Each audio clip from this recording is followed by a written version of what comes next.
Welcome to Solar Age, the podcast that shines a light on the path to a brighter, more sustainable future. Join us as we explore the transformative power of technology in creating a solarpunk world.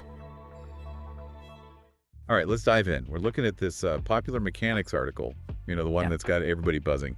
It's called "One Cup of This New Material Could Rewrite the Climate Change Equation." Yeah, that one really caught my eye too. And it came out just the other day, right? October 29th. Just a couple days ago, 2024. Yeah. And I got to say, this one's a real head spinner. What struck me right away is that it's not just about, cutting down on new emissions. Right. It's tackling what we already put up there. Yeah. The CO2 that's hanging over our heads. Yeah, you always hear about rising CO2 levels, but it's It's hard to grasp, right? Totally. But think about this. It's 50% higher than before the Industrial Revolution. Whoa, okay. That's a serious chunk of carbon then. It really is. It puts things in perspective, right? For sure. Even if we stopped all emissions right now, poof, we'd still have this massive problem to solve. So what are we supposed to do? Just wave a magic wand? Yeah. Well, not quite a magic wand. But the article does talk about this potential breakthrough. Covalent Organic Frameworks, COFs, they call them. COFs. Okay, that sounds kind of sci-fi, right? It does, doesn't it? But here's the thing. This isn't some far-off tech. It's real material. COF 999. Scientists at UC Berkeley developed it. So this is a thing you could hold in your hand. Pretty much. Okay. But what's so special about this COF 999? The article kept mentioning a cup and a tree and... Yeah, that's the mind-blowing part. So picture this. About 200 grams of COF 999, basically a cupful. Okay, I'm picturing it. That much can capture as much carbon in a year, get this, as a whole tree. Whoa, wait, seriously? A cup is as good as an entire tree. That's why everyone's freaking out about this stuff. That's a powerful visual, man, like squeezing a forest into something you can hold. But how does it actually work? The article was talking about amines or something. Yeah, so amines are these molecules that have this knack for binding with CO2. Imagine them as tiny little claws grabbing onto those carbon dioxide molecules. So the COF is kind of like a sponge covered in these tiny claws that just snag all the CO2. Exactly, you got it. They did this experiment at Berkeley. They pumped air through a tube filled with COF 999. Okay. And the results were wild. The CO2 just vanished. Really? Just regular air in one end, out the other, and poof, no more CO2. Basically, it's pretty amazing. Yeah, that's nuts. And it gets better. So this material, it filled up in just 2 hours. 2 hours to capture all that CO2. But they think they can tweak it to capture CO2 even faster, in minutes or even seconds. Hold on. So this stuff could be super fast at cleaning up the air. Potentially. That's incredible. And here's the real kicker. COFs could be way more efficient than other carbon capture methods and cheaper to make.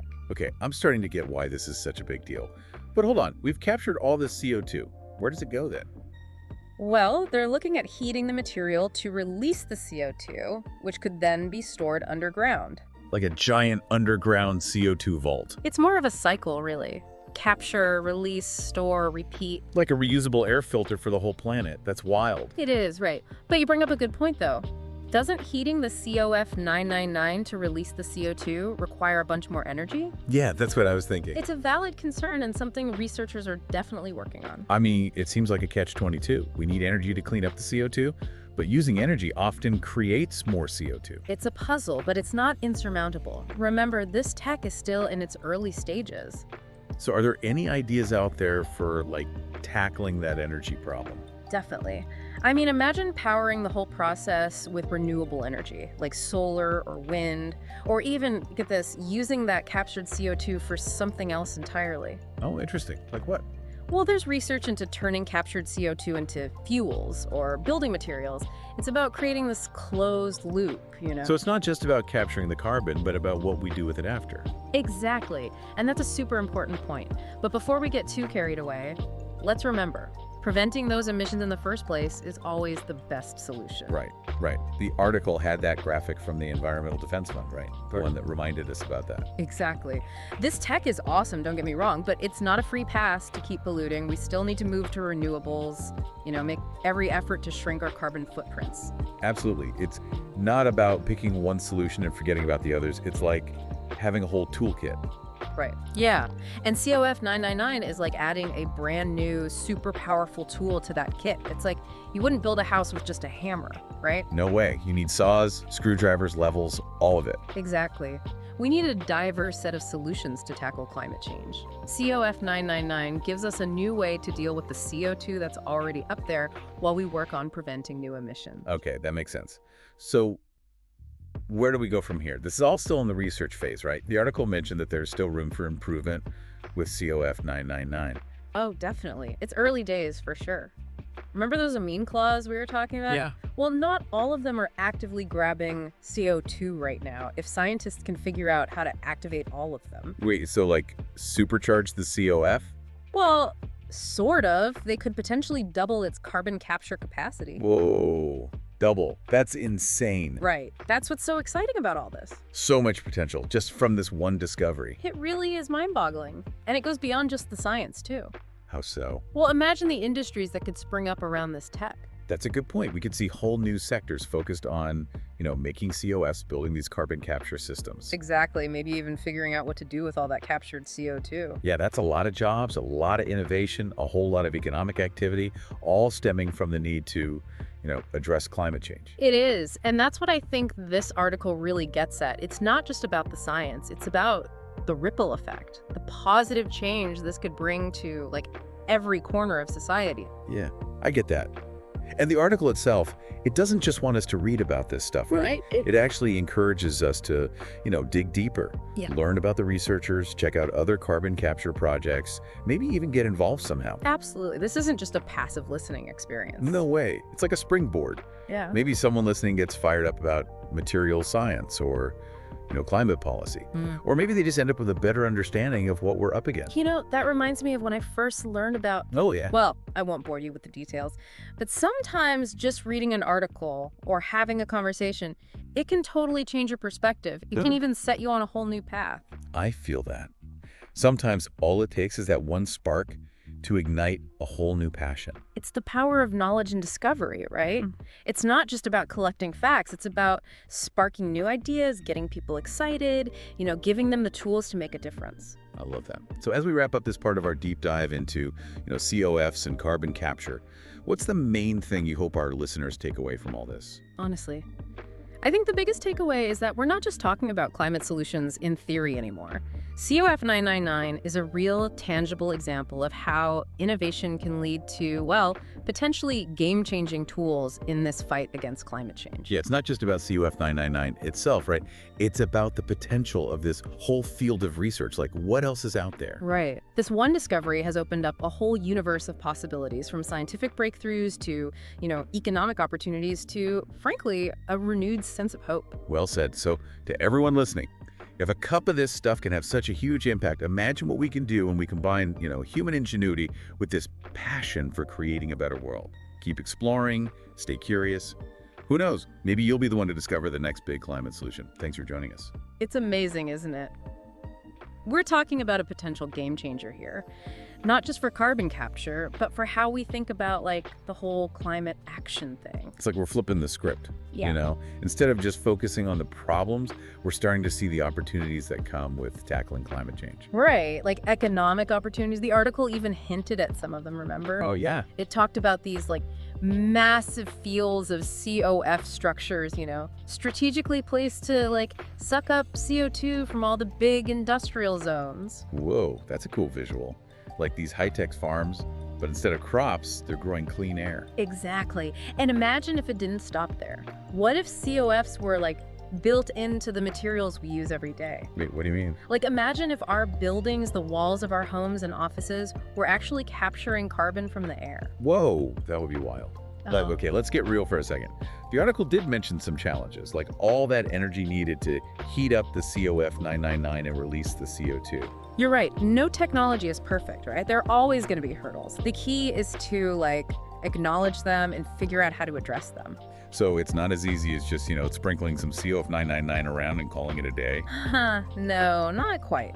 But the potential is definitely there to overcome these challenges. Like, what if we power the whole heating process with renewable energy sources? Yeah, that makes sense. Like using solar or wind power? Exactly. Or even, get this, using that captured CO2 for other industrial stuff, like making synthetic fuels or even building materials. So it's about finding those solutions that work together, right? Where one technology can help support another one. Precisely. It's about creating a system, a circular economy, where carbon capture isn't just this added cost, but an integrated part of the whole process. I'm with you on that. But I gotta admit, even with all the potential challenges, this whole COF thing just feels so hopeful. You know what I mean?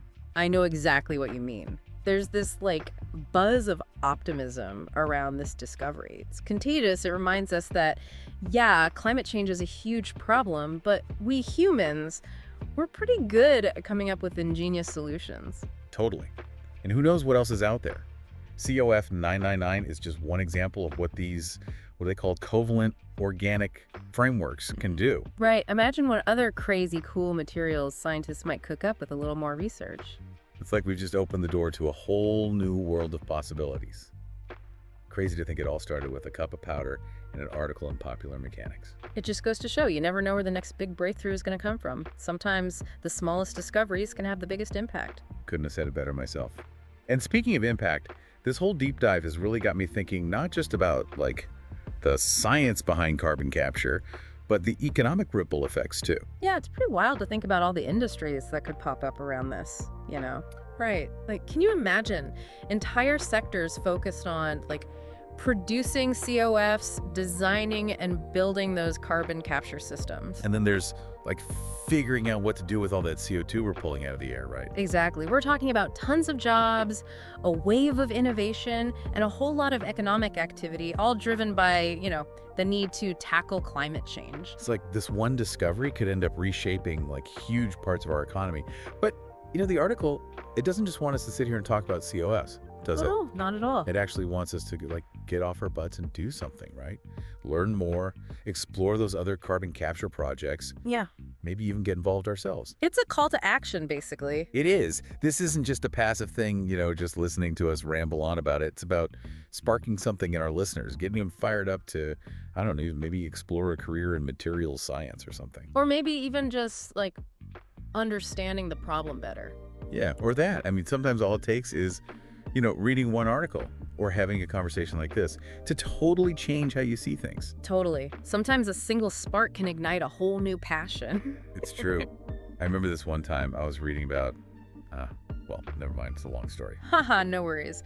But yeah, it's that power of knowledge and discovery, right? It's not just about stuffing your brain with facts. It's about getting those wheels turning, getting people excited, and giving them the tools to, actually make a difference.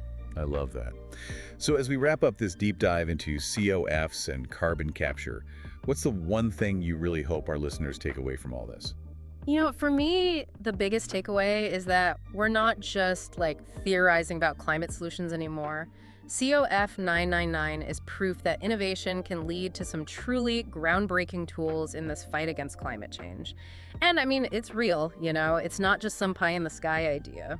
It's we've moved past the brainstorming stage. Yeah. And we're actually starting to build stuff that could really move the needle. Exactly. And it's not just about this one material, right? It's about the potential of this whole field of research. Who knows what else is out there waiting to be discovered? That's what's so exciting, right? This one discovery has cracked open this whole universe of possibilities.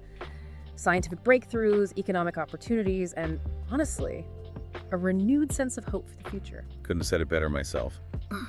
So, to everyone listening, if a cup of this stuff can have such a massive impact, imagine what we can achieve when we put our heads together, combining human ingenuity with the genuine desire to create a better world. Keep exploring, stay curious, and who knows, maybe you'll be the one to uncover the next big climate solution. Thanks for joining us on this deep dive. If you enjoyed this episode of The Solar Age, don't forget to subscribe, and hit the bell button so you won't miss any future episodes. We'd love to hear your thoughts. Drop a comment below about what resonated with you or share any ideas you'd like us to explore in upcoming episodes. Let's keep the conversation about a brighter future going.